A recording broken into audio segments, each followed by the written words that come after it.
Hello, and welcome to the Exponential Growth Podcast, powered by Analyst Investors.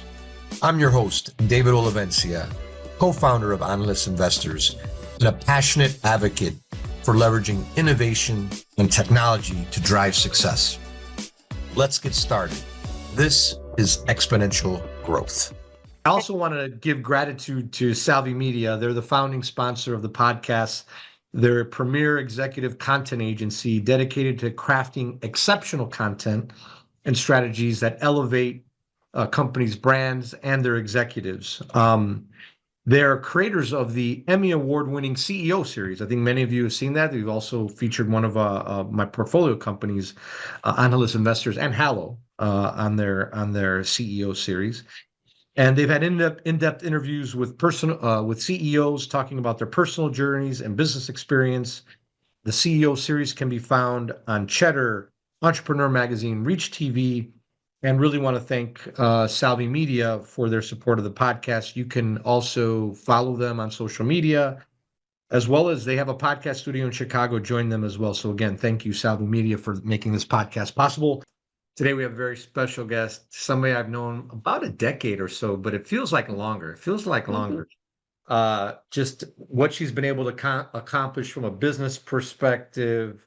You'll see her sometimes on the news channels, talking on the news channels, and what she's done in the community and beyond the corporate world. She has a lot of great diverse perspectives that we're going to get into on this Exponential Growth podcast. Help me welcome Lili Gil Valletta.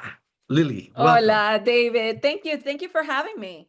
Oh, excellent. Well, great. So when we, as part of these podcasts, I always like to start out so just the audience gets to know you, gets to know Lili. So tell us a little bit about you, Lili, a little bit about maybe your life journey, your corporate journey, your media journey, the great things you're doing in business. Just tell us about Lili. Sure. I love that we do that because, you read the story and the glory, there's a person behind it and a lot of ups and downs. So let me start with where I'm from. I'm proudly originally from Colombia. And I came to the US with, like many, with a student visa in my case, a pocket translator because I'm that old, a suitcase of dreams, and not speaking a word of English at the age of 17. And I say that because, especially now, as we're talking about the world of immigrants and the contributions we bring to this country, I can empathize with what it means to believe in what it's possible and maybe not really know how to get started. So at a very young age, I realized this is the early 90s. I'm totally dating myself, David. And as being from Colombia, anytime I said I was from Colombia, I got some sort of Pablo Escobar reference, drug dealer, narco, something. And I was like, you know what? Do I get offended by that, or do I teach people and show them the way? And I chose to do the latter. And I mentioned that my wife does the former. She just gets mad. Did she get mad? I know you're married. Pissed. You're married to someone from Medellin, and you get plenty of narcos jokes. But anyway, I say that because I realized, I guess, at a young age, without even knowing, that I found a passion in filling the gaps in knowledge when people didn't quite understand the power of culture or backgrounds, or in my case, where I was from, and tell them, hey, listen, there is also Colombian coffee and many other things that you don't have to always go to the lowest common denominator or something so stereotypical. Anyway, so that's my kind of immigrant story. My parents were, middle class professionals in Colombia. Pushed me to believe in what was possible, which is why they said, okay, mija, te pagamos el curso de inglés. So I came to do an ESL program. And from then on, figure it out, which I did. Fast forward, I ended up in a corporate career. I always thought that's what I wanted to do. I never thought about entrepreneurship, investments, nada. Yo decía, I want to be on the C-suite before 40. So that was my thing, a corporate job. And I sure enough was on that path. So I spent some time. My last stint in corporate life was 10 years, almost 10 years at Johnson & Johnson, where I became one of the highest ranking youngest executives at the time in the world of marketing services and global marketing in pharma. And then the entrepreneurial bug bit me. And thanks to my business partner, so you need someone that may be whispering in your ear and saying, hey, look at this. fast forward now, 15 years later, we created the company I couldn't find to hire in my corporate job. So my firm now has grown as a conglomerate of 4 companies called the Culture Plus Group, and we do data analytics, business strategy, marketing, and media for companies and brands that want to reach high growth, diverse market segments. But anyway, I'm giving you corporate stuff. Who am I? I believe in what's possible. I believe there is a higher power that guides all of our steps. And I love to anchor myself on that, because otherwise, what are you playing for? Play for something Right. bigger than yourself. I am a proud mom of 2 boys, and who I have instilled the love for the cultura and the language, and we only speak Spanish at home. And I feel very responsible of carrying that legacy with them. And I just, I like to believe, David. I like to believe in what's possible, even if it sounds crazy. And I think that regardless of how the world is turning, with either AI or rumors of war and fears and political tensions, whatever, we still live in a great nation of opportunity and prosperity. And I like to focus on that and keep believing and supporting that. So anyway, that's why I love what Angeles does and all the stuff we get to do together, because I feel that's sparks of goodness and optimism that we need to keep putting out through our business influence. Oh, well, no, excellent. It's a great story, and what you've been able to accomplish. And the one thing that maybe the listeners don't know about is that you're also on media. So it's like Yeah, and by the way, very articulate and kind of give perspectives on a lot of different things. You cover a lot of ground, a I lot do. of different issues, business, politics, immigrate, a lot of different things. Just maybe share with our audience a little bit of like your journey there and what you've Right. learned from that. What does that in this times of exponential growth, what does that mean? And share a little perspective there. Because I think some Yeah. people know it, but let's maybe share a little bit more of that. So, mira, a lot of people that see me on television think, okay, Lili has a big responsibility. She's a big voice for our community, you name it. But you know what, David? All of us in this new era of technology and having one of these devices in our hands has the capacity to do exactly the same thing. So you Yeah. don't need a big media platform. You don't need to be invited on Fox or NBC or CNN, whatever. If anything, and we know this from the creator economy, it is actually much more prominent and long reaching to be on YouTube than to be on any network. So let Yeah. me just put that out there, because many times people may just kind of sit back and relax and wait for others to be a voice. But look at what you're doing with this podcast. Look Yeah. at what's happening with a lot of people in their own platform. So sorry to go on my rant here for a millisecond, but a lot of people in our community would say that, and in the business circles, oh, well, we don't have representation and blah, blah, blah. Well, start representing in the circles that you can influence. Now, There you go. I say that because I ended up in television not because I wanted to. Even to this day, some people think that's what I do for a living. And I'm like, no, that's kind of like a fun hobby, to be honest with you. Yeah, yeah, yeah, But I yeah. was discovered on YouTube, David. Oh, wow. I was discovered on I YouTube didn't. on 2000. I know it's a super crazy fun fact. In 2010, before everybody had a makeup tutorial or there were cat videos on YouTube everywhere. En serio. That is when I left my corporate job. I felt so responsible to start putting data on video, hard facts about shifting demographics, about the market, about the economy. And there was a TV producer that saw my channel on YouTube that started catching fire, by the way. Like, I realized that even in the marketing class at Columbia or some of the schools in New York, they were playing my videos, because then when I got invited to speak, they were like, oh, we saw your video in class. I'm like, you did? Anyway, so it was somebody from the TV world that saw me on YouTube that said you should be on television. So look what happens when you do something not to get noticed, but because you really have a passion. And Yeah. then all of a sudden it turns into a thing. Anyway, I now let me wrap that by saying that the world of media has shifted and changed so much right now that I feel that anyone that has the smarts and the desire to do so can be a voice of influence like that. Now, I feel very responsible because depending on which network I'm on, obviously the audience tends to be leaning right or leaning left or being majority non-Latino, you name it. So I, of course, feel Yeah. responsible to be prepared Yeah. and be pragmatic and not emotional and fact-based. But I'm just one person. I think all of us just need to do it in our own circles. This is not about me. This is about the facts. And that Yeah. speaks alone. So, and right now, especially David, I know this is a business podcast, but we cannot help it but sprinkle politics.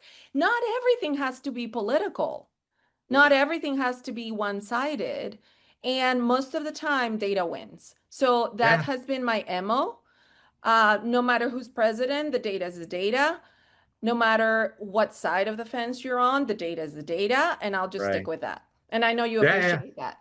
Yeah, no, of course. And exactly. I mean, like a very pragmatic, data driven, and just kind of let it, But and that's then, how we look at our investments with you. There you go. right, right, exactly. And so on the, let's jump to the investment side. So this is, Mhm. so now we're in this world, a lot of change going on, right? And it's not linear change, it's exponential change.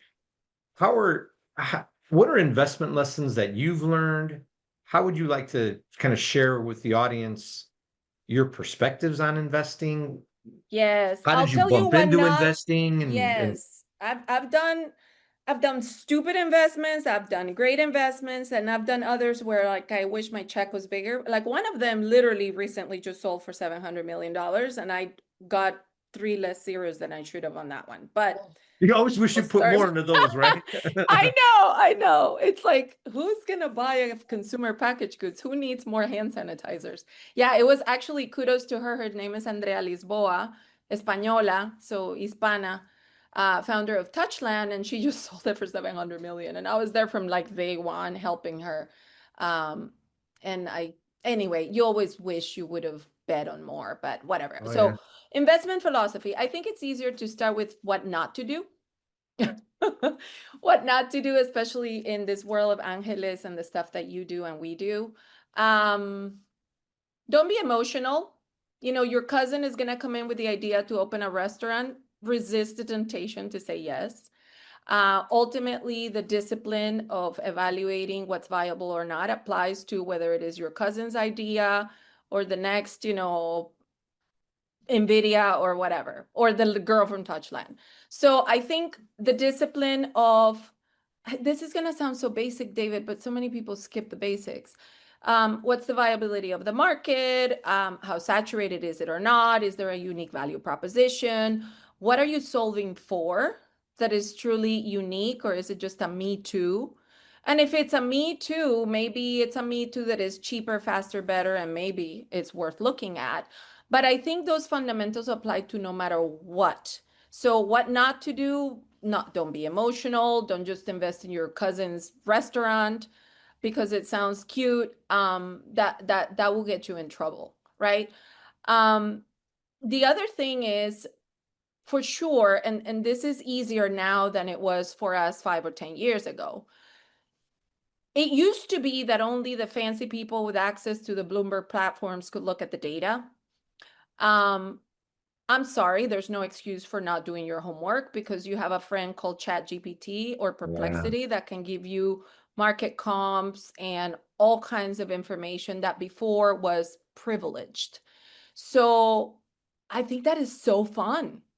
In fact, I think I'm becoming smarter yet dumber with all of this technology because I don't think as much. I just ask the tools. I'm like, Yeah. okay, based on what's happening in AI or in these sectors, what are the areas that maybe are leading in terms of infrastructure technology? So I think there's some safe zones like those, right? Things that Yeah. keep the country running, aka infrastructure, anything technology, even though AI is so like buzzy, everybody talks AI, but I proudly did invest in NVIDIA before it was the thing that everybody talks about now.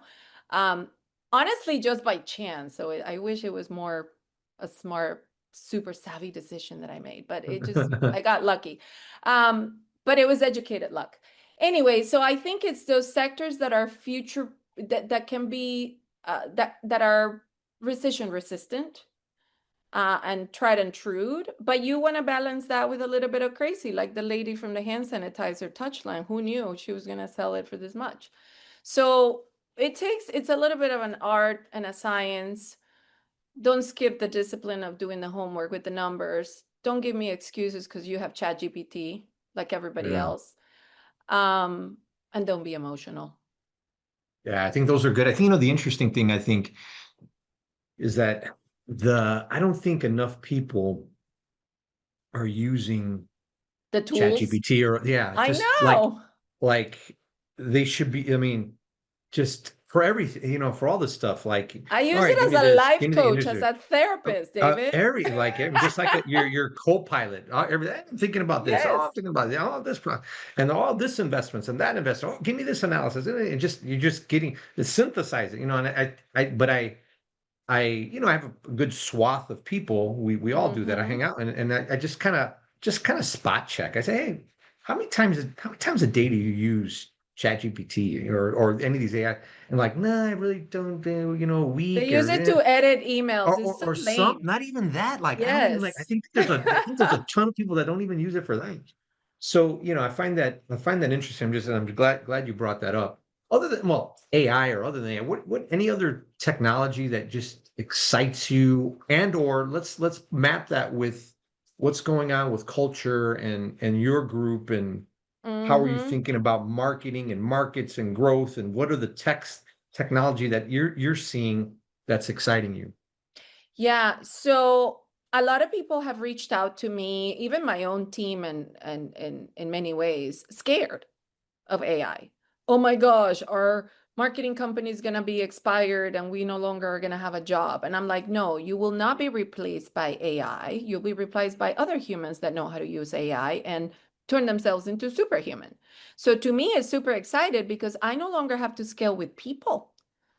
I can scale with people that Yeah, know how to use the tools that turn themselves into 10, 20, 30 people. superhuman. Yeah, I yeah. feel like a superhuman. I'll tell you, there was a weekend 2 weekends ago where I created a short feature film in 2 hours, David.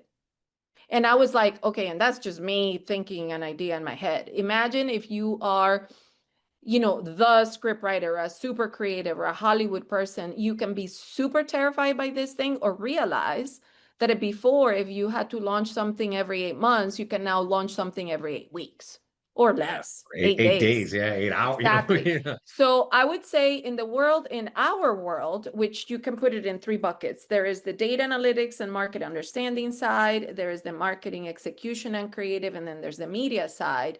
The ability to be faster, better, more agile, check that. That's a must. And there's a whole long list of tools.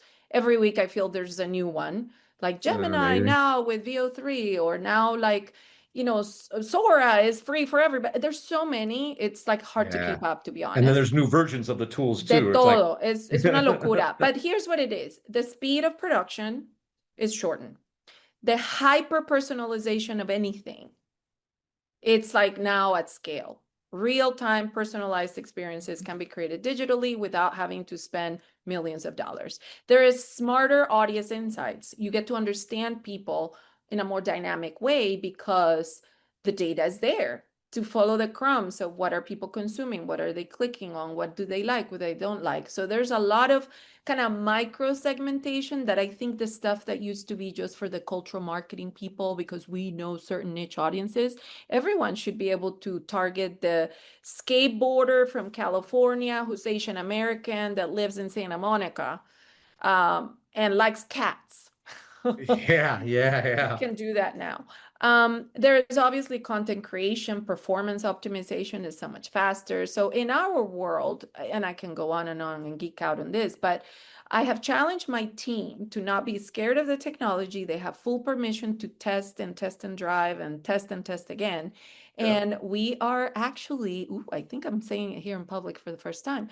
We are We're gonna actually break some gonna news here. It might be one of the news. first time we break some news on the podcast. Yes, Okay. we're going to launch an AI lab, actually, Okay. where Cool. we're gonna put money in it with people. I say kids, now I'm totally aging and dating myself here, but young people that are unafraid and all they have permission to do is experiment. Wow, that's a great And innovative not idea. just on creative, because a lot of people think this is, oh, let's create cool videos with Gemini. Yeah. No, you can completely disrupt the way you're running analytics on your financials every day. Oh, yeah. Because it doesn't have to be like what big corporations have with their giant dashboards that are complicated. You can do it too for like the cupcake store at the corner if you choose to. Yeah, of course. So anyway, so we are launching an AI lab and actually Now, are is it gonna, virtual lab, physical lab, well, it's, both? we call the lab is basically people, the right talent anywhere. Yeah. Teams in North America and South America, in Colombia, we have teams in Medellin. Yeah. But we're gonna basically create this group that all they do is literally play with technology. How does that makes us superhuman? How does it makes us more profitable, more efficient, and how do we monetize it? So unless you do that, it's very easy to self-expire by the week. En serio, it's moving so fast. Oh, It's it is. I call it exponential. I mean, that's why it's like it's the curve is like this, and you're trying to keep up with it. That's why it really one of the reasons why exactly. I'm doing this podcast. Because if things are Mhm. moving so fast, how do you keep up, right? I mean, there's different tools and stuff, By and moving. Anyone by that is sitting right now and not even using it for editing your emails, you're already behind. Seriously. exactly, Yeah, exactly. you have to. It is scary though. My industry is shaking up. But you know what's never going to be replaced? Human to human experience. Yeah, no, and the The more you can make it human that way. touch, the ability to create emotions, the ability for me to give you a hug or give you a kiss. I'm sorry, AI cannot replace that. Well, So and I think, that's going to be the next premium, human to human experience. right, because that AI can't replace that, right? Can't And I replace think that. And I Mm-mm. think too, the advantage that I think a small firm has, a superhuman, is that you're going to be much more nimble than a big firm that's going to have to make decisions and approvals and all Exactly. the bureaucracy, right? So Exactly. Lily, it's been great. Always got to have you back on. Maybe as you Gracias. come back and this AI lab takes off and the business takes off and all that kind of stuff. I'll So tell you more. how do our listeners keep up with you on all the different social media? What are some of the hot social medias that you're on? So I am pretty active on Instagram and LinkedIn, so you can look up at Lili Gil USA, Liligil USA. You can look at my company too, cultureplusgroup.com, and from there you see the whole group of companies. So we are also on Instagram, on LinkedIn, on X.